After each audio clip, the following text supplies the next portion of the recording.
As I walked out of the theater, laughing and chatting with my friends about the movie's wildest scenes, I suddenly noticed the time. Oh no, is that the time? I never should have agreed to go to the movies tonight, even if my friends begged me. I have to be home before 9 p.m. or something terrible will happen. Hi everyone, I'm Jasmine. On the surface, I look like a regular teen girl. I'm on the cheer squad and run a study group to help other students with their grades. But the truth is, I'm hiding a big secret, and you're about to see what it is. By day, I look like I have the perfect life, but by night, something crazy happens. As soon as the clock strikes 9 p.m., I transform into a monster. No, I don't grow tentacles or fangs. It's worse than that. Look! My skin swells up like a balloon. My hair looks like I've bathed in grease, and I get this horrible rash all over my body.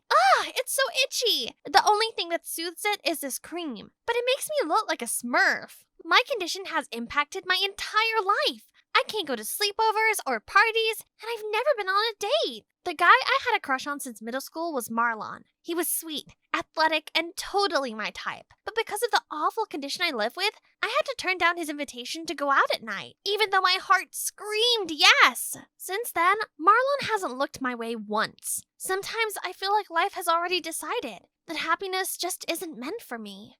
This strange condition first appeared during a family picnic when I was 7. One moment I was laughing and playing with kids my age, then suddenly, a burning, uncomfortable sensation started spreading throughout my whole body. Before I could even understand what was happening, I heard screaming. The other kids were crying and backing away from me. My parents rushed over with panic and took me straight to the hospital. From that day on, my life was never peaceful again. My symptoms kept getting worse. They started happening more often, once a day, at completely random times. My parents took me to a well-known dermatologist. After the treatment, the daytime rashes were gone, but then my nighttime symptoms began to show. Since then, I've seen dozens of doctors. All of them seemed puzzled, unsure of what was really happening to me. Every night, I found myself stuck in hiding just to avoid the world. It sucks! Then, each morning when I wake up, I look in the mirror and voila!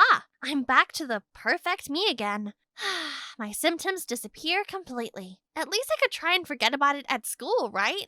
As I walked into class, I noticed everyone gathering around a new girl. Oh, she was sitting at my desk. Oh my god, Stella? Stella was my BFF back in 3rd grade, but one event changed everything. It happened on the day of our school's Cinderella play. We were happily walking to the auditorium when suddenly Stella collapsed and screamed. Panic washed over me. I helped her to a nearby bench. She was in so much pain she couldn't move another step. I didn't know what to do. I didn't want to leave my friend, but the play was about to start and it was my first ever performance as lead.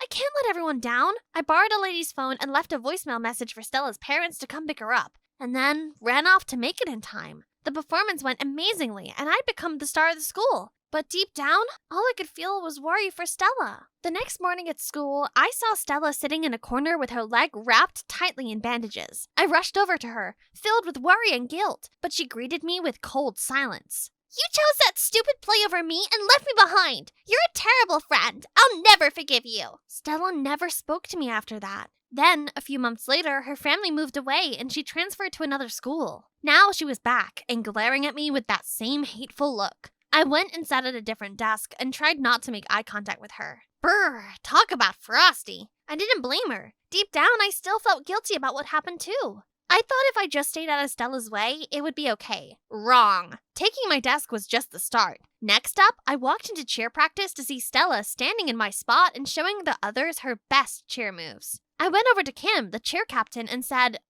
is there a mistake? Stella's in my spot.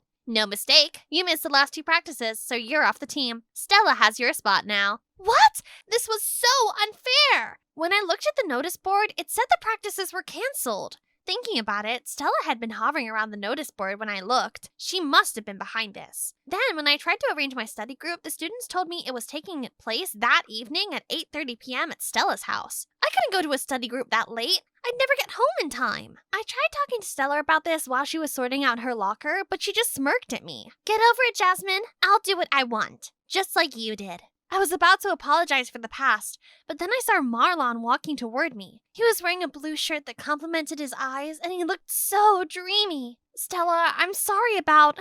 I know that look. You like Marlon, don't you? Well, I'm going to make him like me instead. I put up with Stella's vendetta, but this was crossing the line. Dragging Marlon into this mess was not fair. He didn't deserve this. I was so done letting her ruin my life. I needed to talk to Marlon and sort this out. I went up to him after a soccer practice and he seemed happy to see me. We started talking and then he asked me, Jasmine, there's this new action movie out. Do you want to see it with me later? Yes, but what time is it on? Great, it's on at 8 p.m. I'll meet you there. Is there an earlier showing? I can't be out at the time. Stella was right. You never liked me. You just didn't want anyone else to have me. I tried rushing after him to explain, but then I saw him talking to Stella by the school gates.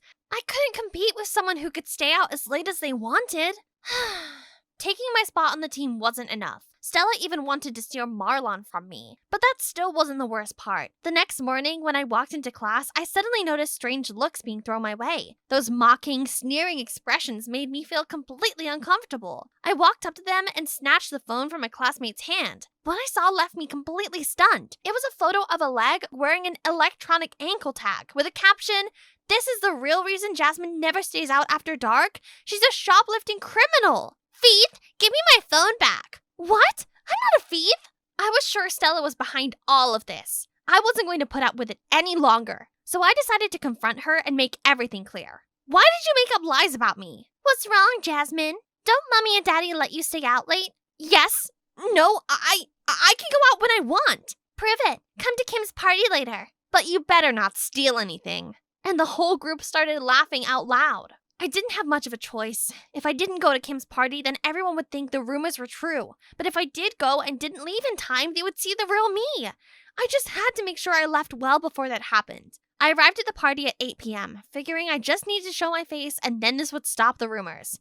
I just couldn't relax and kept on looking at the time. The whole situation felt uncomfortable, and to make it worse, I needed the bathroom. But of course, there was a huge line. When I went to leave the bathroom, disaster. It was stuck shut. I started banging on the door and shouting for help, and then I heard a familiar voice. Seems the bathroom's out of order. Shame. Stella had locked me in there. I panicked. I couldn't have everyone see me in my monster form. I had to get out of there. I looked around for an option and saw the tiny window leading outside. Luckily, it was on the ground floor, but getting through it was a tight squeeze. I fell face first into a bush and was covered in brambles. I quickly got up and started running away, but my face swelled up. My skin turned itchy and I saw my greasy, gross hair. Ugh! It was 9 p.m. I was too late. I covered my face with my hands and ran out of there. Jasmine, are you okay? Come back! Luckily, it was dark, and the brambles were helping disguise my monster appearance. I kept on running, feeling terrible that this would make Marlon believe even more that I didn't like him. I ended up hiding under a bridge and messaged my dad to come pick me up. Honey, you can't keep running from everyone like this. Don't you have friends you can confide in about your condition? Dad was right. I couldn't go on living this way. I had to find a way to cope with my condition and handle Stella. As I sat in my room, itchy and resembling a giant blueberry, I decided it was time to tell Marlon the truth. If he really liked me, then he would accept me for me, monster side and all, right? Before I even knew what I was doing, I video called Marlon, ready to show him my true self. As he came into focus, I opened my mouth to speak. But wait, it wasn't Marlon, it was Stella! I reached for my giant bunny plushie at record speed and covered myself with it. Sorry, Jasmine. Marlon can't come to the phone right now. He's too busy with me. This was bad. Really bad. I felt so down and depressed about everything. Was it true? Were they together now? I had built up so much courage to show him the real me, only to end up more humiliated and more alone than ever. Mom and Dad tried making me my favorite food and cheering me up, but nothing worked. In the end, they told me they had something important to tell me. Jasmine, your symptoms only appear at night. Actually, they're side effects from the treatment. The doctor said it was still experimental, but we agreed. Because we just wanted to save you.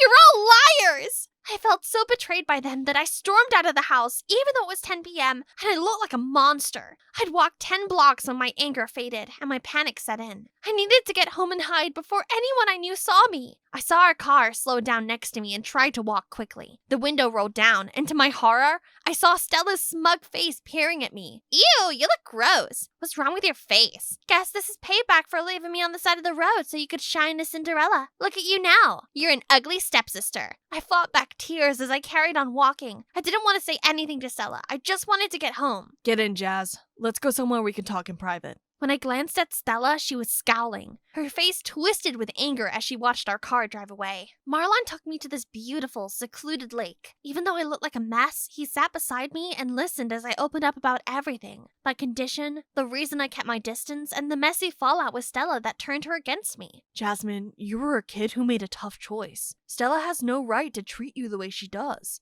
I don't care if you look different at night. In my eyes, you're the prettiest girl I've ever seen. Suddenly, he was leaning in closer to me and we kissed. Wow, it was magical. At that moment, I didn't feel like a monster. Instead, I felt like the most beautiful girl in the world. Will you be my prom date? Yes, I do! That was the first time I followed my heart. No more hiding behind insecurities about how I looked. I allowed myself to be brave, to do what I truly wanted. After saying goodbye to Marlon at the door, I walked in and saw my parents still waiting for me. Do you have any idea how dangerous it is out there at night? Sweetheart, we were so worried about you. I felt terrible for making them worry. I knew they made mistakes, but they did it with the best of intentions. We had a big family hug, and they promised they would do everything they could to help find a cure for my condition. The next day, as I walked through the hallway, I noticed Stella's sharp eyes aimed at me. Maybe Marlon noticed it too. Are you okay? I'm fine. From now on, I'm going to live without fear. I realized I had so many amazing things in my life. My parents, and now Marlon. Not even Stella's judging eyes could bother me anymore, because all I cared about now was the upcoming prom. On prom night, I planned to stay until the announcement and then leave. I wore the prettiest dress and showed up arm in arm with Marlon. People kept on coming up to us and telling us what a cute couple we made. Stella snorted and said freak under her breath, but Marlon steered me away from her and then kissed me on the cheek. Then, the announcement was made, and I heard my name being called. I couldn't believe it. Marlon and I were prom king and queen. May I have the honor of inviting the queen of the night to the stage? As I went up to the stage to get my crown, I heard people laughing and gasping in shock. I turned and saw it behind me, and my heart sank. There was a huge picture of me looking like a monster. Those are pictures Stella snapped of me that night, catching me at my worst. I bit my lip to hold back my tears as I spotted Stella watching me with that same smug expression. Not so perfect now, are you? I didn't think it could get any worse, but then I felt my face start to itch. I looked at my watch. Oh no! To my surprise, being crowned prom queen, I'd lost track of time. I wanted to run and hide, but Marlon stopped me. You can get through this. Marlon was right. I couldn't live in the dark forever. If I made it to this prom, then I'm going to face the doubts head on, no matter what they think of me. At the very least, I'm still me, and I'm strong enough to face it all. Hi. I know my appearance might shock all of you. Well, there's a reason I avoid night events and always go home early. I have a rare hormonal disorder that changes my appearance after dark. This symptom has made me feel ashamed for years. But now, it's time. Time for me to live for myself. To stop letting this illness control me. Right after my speech, the entire room fell silent. Then, one by one, everyone stood up, clapping and cheering for me, except Stella. What? Why can't you see how ugly she is? I should be prom queen, not her. She's a monster. Stella, I know you were hurt by the past, but Jasmine never meant to upset you. She didn't want to let you down, but she didn't want to let everyone else down either. You are selfish and unkind. You are the real monster. Stella stormed off. I couldn't help but smile as I looked at Marlon. He took my hand and led me to the dance floor. And you know what? I got so lost in his dreamy eyes that I didn't even feel the itchiness anymore. For the first time in a long while, I just felt happy. 2 months later, Marlon is now my official boyfriend. Turns out his uncle is a doctor and he's working really hard to try and find a cure for my condition.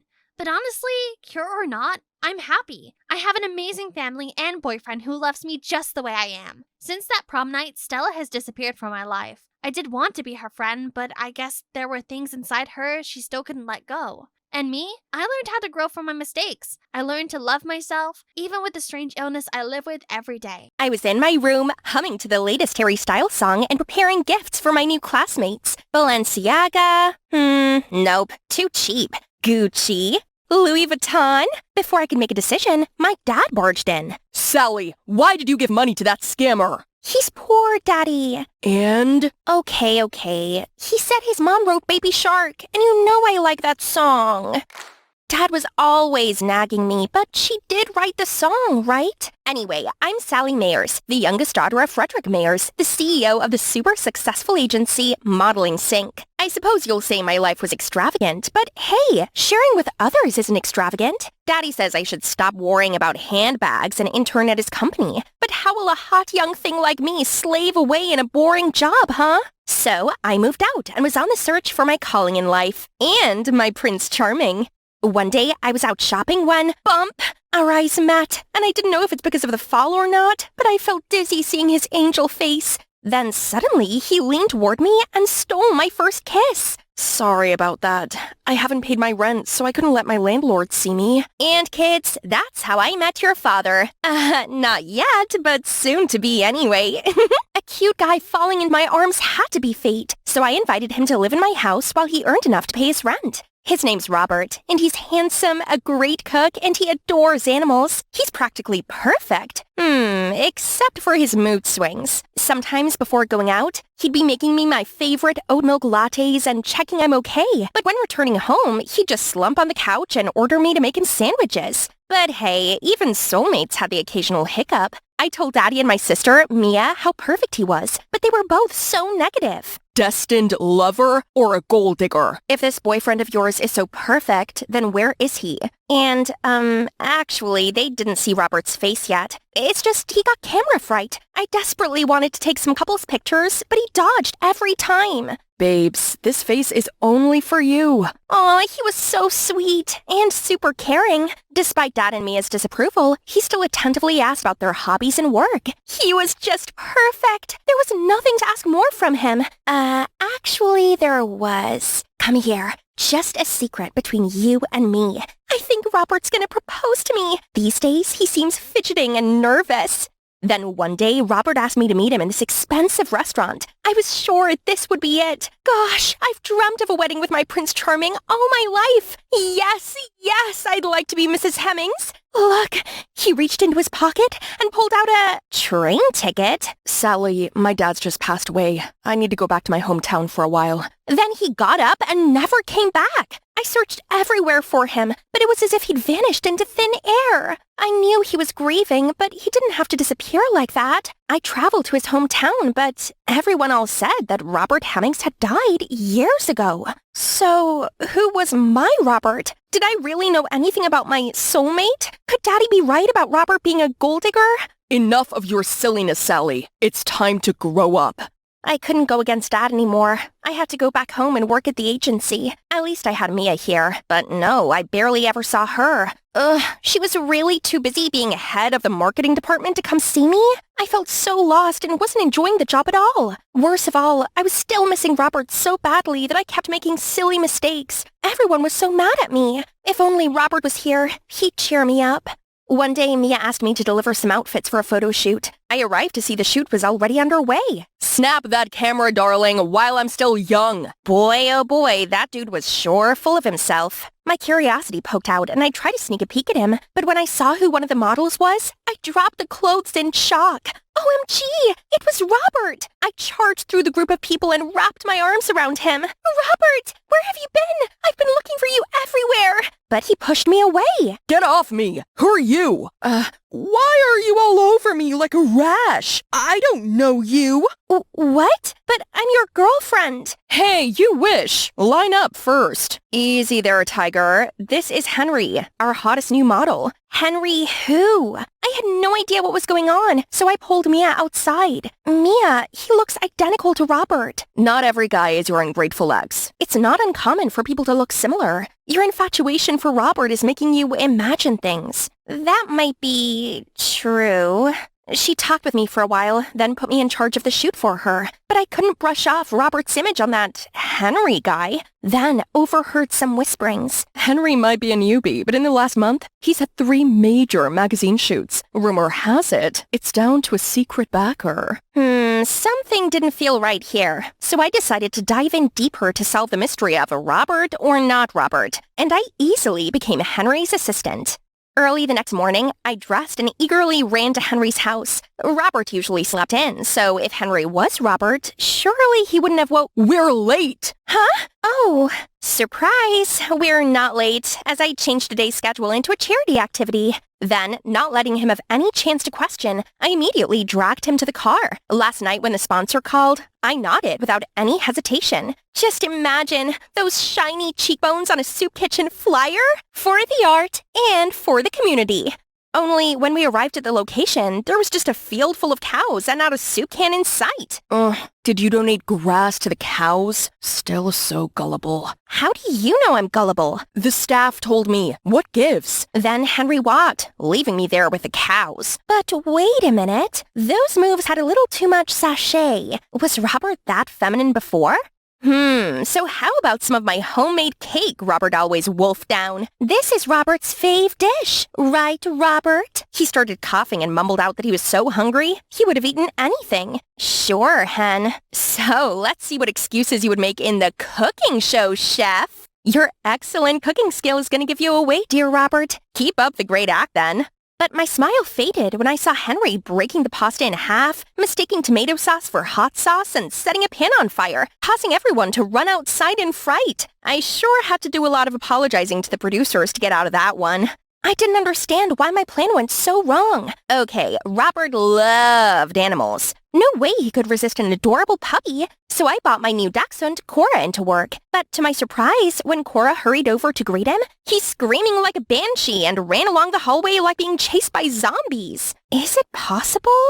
I might have figured out the truth, but I still wanted to meet him the last time to sort things out. But when he showed up, he seemed different, easygoing and thoughtful, and so Robert. Since when did you take up this dangerous sport? When your ex left? Are you that mad at him? I kept missing, and it was so frustrating. It's like I couldn't get anything right. Come now. Your palms have turned all red. You're so weird today. Weird how? Wouldn't you normally be like this? Or like this? Drop the act. I already know everything. Know what? You and my dad are dating, aren't you? You want to be my stepmother in your dreams. I was nuts to think you're my Robert. What? I don't like your dad? I didn't want any more of his lies. Only he pulled me back and kissed me. I was still trying to process all of this when he received a call, then ran away, leaving me all alone, like that time.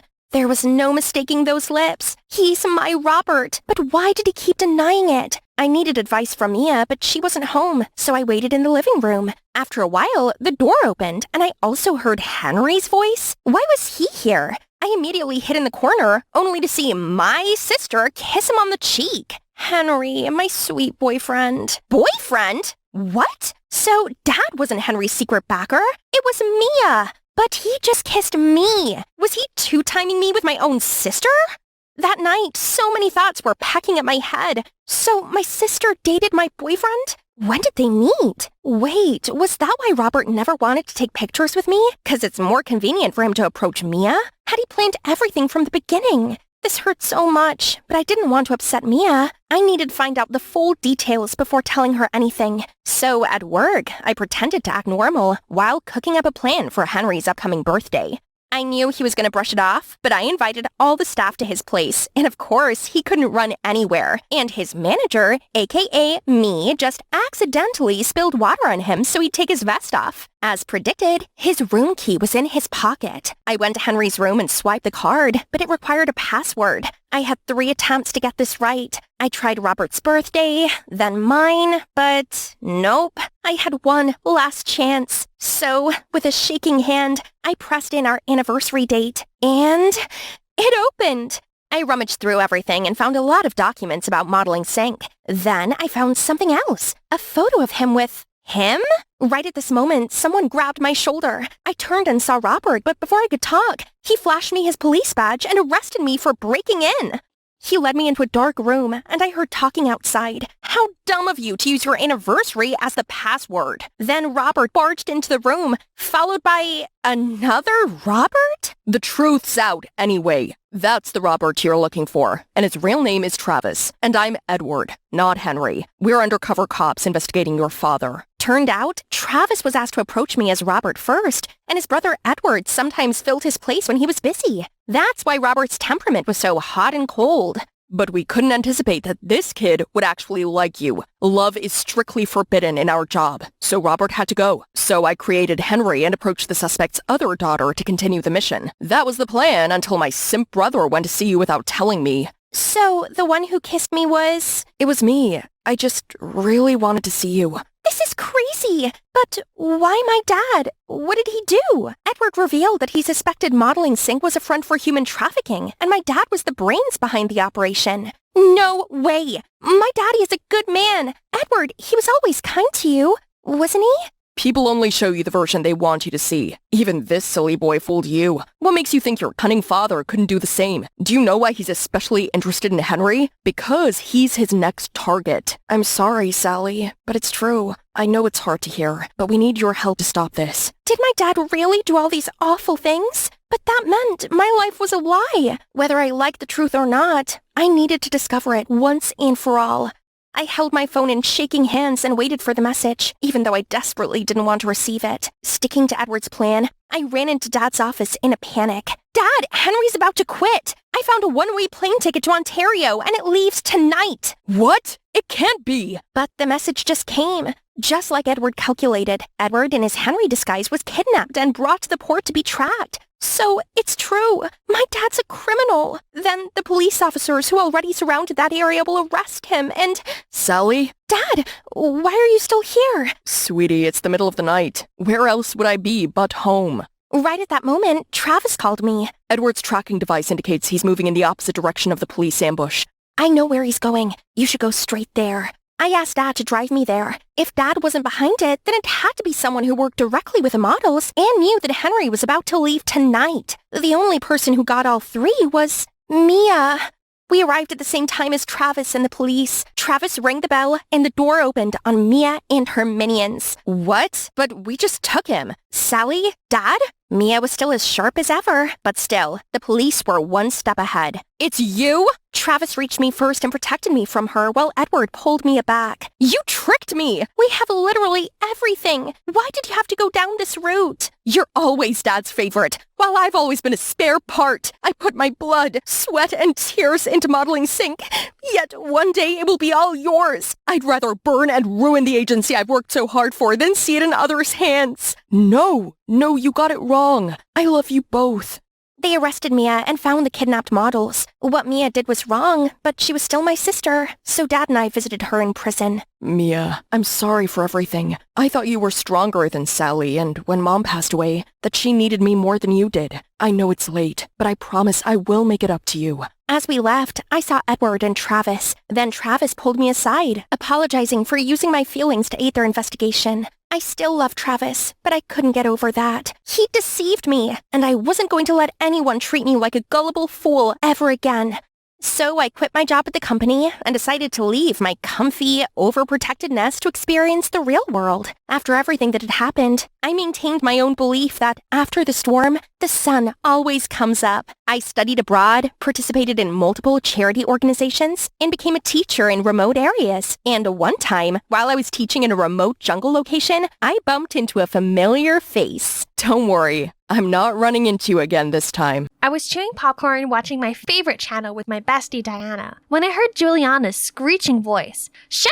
Emergency! Help me! I dashed towards her room to see her struggling with clothes. Oh, my dear, you're here. Come and help me choose which bag would suit my gown better, Gucci or Versace. Is this your emergency? Yes, absolute emergency. I must look fab on tonight's date. What? A date? Don't you remember you just cried your eyes out for some jerk yesterday? Can you believe her?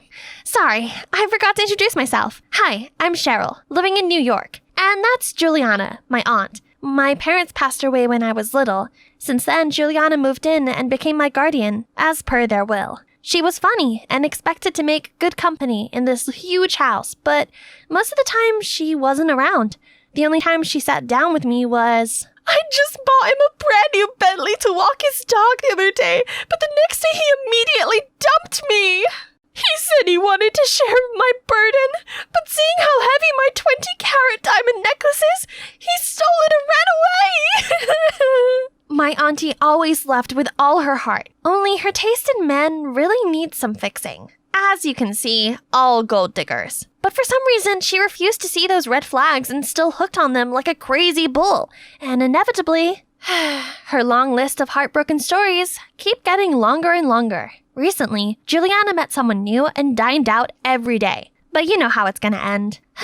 Once they steal something from her, they surely would run away and leave her inconsolable back to me.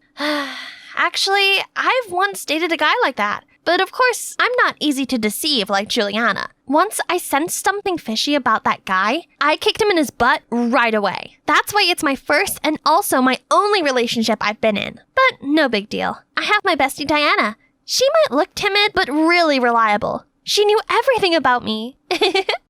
Then one day, Juliana asked me to join them for dinner. Wasn't this the first time she introduced her boyfriend to me? But this guy was kinda special? Or even strange to her usual style. Juliana only ever dated six-pack guys. But now, what's this overweight, short, and bald man doing here? Auntie, are you alright?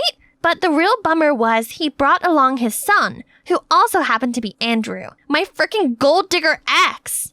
It all happened when I was 14, the age where everyone was in a relationship, except me and Diana. One day, my class gathered to play Kiss, Spin the Bottle, and on my turn, the bottle pointed to Andrew, the only boy in my class who was single at that time. Friends screamed in extreme excitement and started to push us together, and we kissed. Since then, my classmates started to ship us as a couple, until one time Andrew came to me.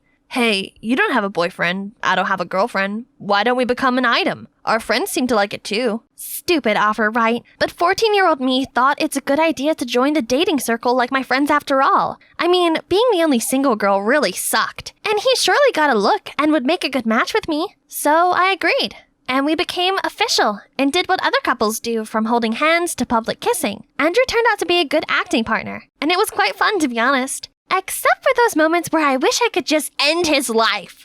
Bae, I'm hungry. Get me something. But he's still totally wrapped up in finishing his 10th burger. Until I nudged him that did he pay attention to his starving girlfriend? Aw, my bae is hungry? Then eat, my love. But what was it? I opened my eyes to find out he fed me his greasy finger. Ew! That definitely raised my hackles up. I stood up and gave him my tantrum, but he had the audacity to fight back. If Diana hadn't stopped me there, I swear I was going to give him some scratches. But still, we both had to settle down our first couple fight to continue our lovey-dovey girlfriend-boyfriend thing. Ugh. Things ran quite so smoothly that sometimes I thought I was in a real relationship. Then one day, I was walking in the schoolyard to hear some boys talking. Hey, Andrew and Cheryl have been together for 2 months, right? Yeah. I can't believe our spin the bottle trick that day could be that successful. Shout out to our handsome boy Andy, who's willing to go into the lioness's den to help us earn some more allowance from our rich lady. Perfect. And now the bait is taken, it's time to give Andrew the cue to action. What? So Andrew's offer only comes from an attempt of leeching onto me? How dare he? I immediately stormed away to find him sit on a bench. Hi, bae. Why the long face? Who stole your food?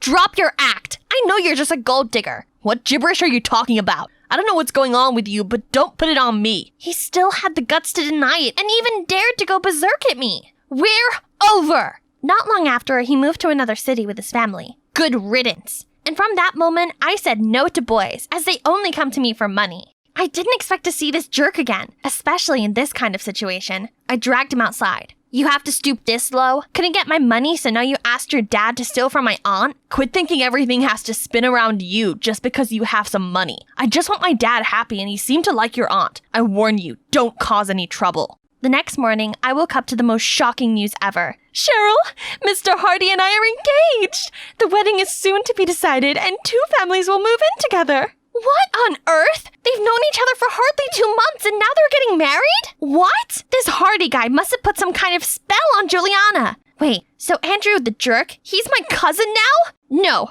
I can't let him rob me one more time. I so needed some bestie talk right now. But why is Diana clinging to Andrew? I rushed over without a second thought. Hey, what's going on here? Are you blind? We're seeing each other now. What kind of gibberish did I just hear? I dragged Diana away immediately. You better have a proper reason.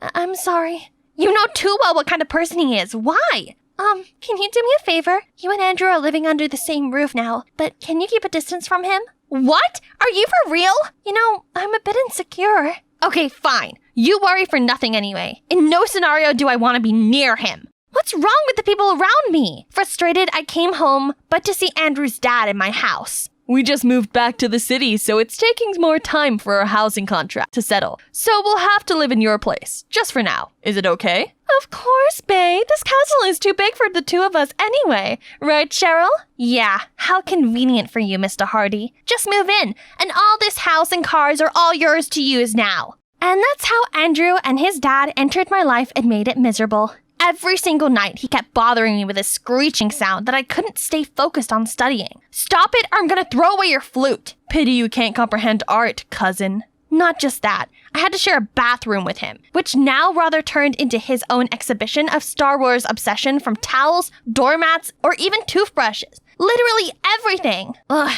He even left his stinky football jersey for days. Ew. And of course, I couldn't let Andrew invasion continue like that. I drawed the boundary to set my territory. Hey, that's not fair. You got an inch more. What? Obviously not. And you know where he got his annoying nature from? Yeah, you guessed that right. His dad one day brought a full box of tools and left them everywhere in my house. Then he dragged every old item out of the basement and got them fixed. Hey, this castle wasn't supposed to be his mechanic shop, and we have enough money to buy new stuff. One day I told Juliana my bed was too high and I wanted a new one. But Mr. Hardy was faster and insisted on fixing my bed. But when I lied on it, it collapsed immediately. Help, my butt! I just know it's his tactics to win Juliana's heart. And seemed like it worked, as my aunt, who was never seen in the kitchen, now volunteered to show off her cooking skills. Wow, love's power, they say. Then let's see how love would burn. I just happened to heat up their love by adding some super hot chili into Mr. Hardy's portion. And after the first bite, he ended up crying like a baby. Don't you know I have a peptic ulcer? Then he held his stomach and left the table. Juliana hurriedly followed him to their room, all looking concerned. New trick to wheedle some more gifts? Impressive. It's you, right? Me what? I ignored him and went back to my delicious sup, but this party pooper stole the dish and scoffed, like being left starving for decades. Okay, fine. If you insist. You just pushed all of my buttons, you moron. I snatched his dish and finished the steak in front of him, and I could see his eyes turned red in anger. And that's when the fork fight broke out between us, until the maids came in to prevent any more calamity. The next morning, I saw my aunt taking Mr. Hardy to the hospital. Oh, I didn't expect it to be that bad. Right then, a delivery man came. Oh my! Wasn't it Green Day? My favorite band of all time? But this vinyl was rare. Not everyone could have this. Who bought it? It's mine. You? Hey, cousin, can you pay for me? I spent all my money on game yesterday. Classic. Fine. I'll pay. To make up for the prank yesterday. Okay, but with a condition. I'll unbox the vinyl. We returned to the living room and opened the vinyl. The cool guitar riffs and engaging lyrics gives me chills every time. When my jam was playing, I sang it out loud like usual. And notice Andrew did too. And just like that, we sang together until the song ended. And we started to talk about Green Day nonstop. American Idiot was the best album ever written. Fight me. No, Andrew Idiot. Dookie was the one that established their name. You call me idiot? Then you might listen to Dookie too much that turned you into Cheryl Poopy as well. What? I'm Cheryl Cherry Bomb! Too much for spending time with this jerk this morning. His taste in music is okay, but his personality is definitely not. One day at school, while I was busy with my homework, suddenly a boy stormed in my place. Hey, beauty, I get a dare. Would you mind giving me a kiss? What? I very mind. Get off me! But he still leaned towards and trying to press his dry as the bark of a tree lips on mine.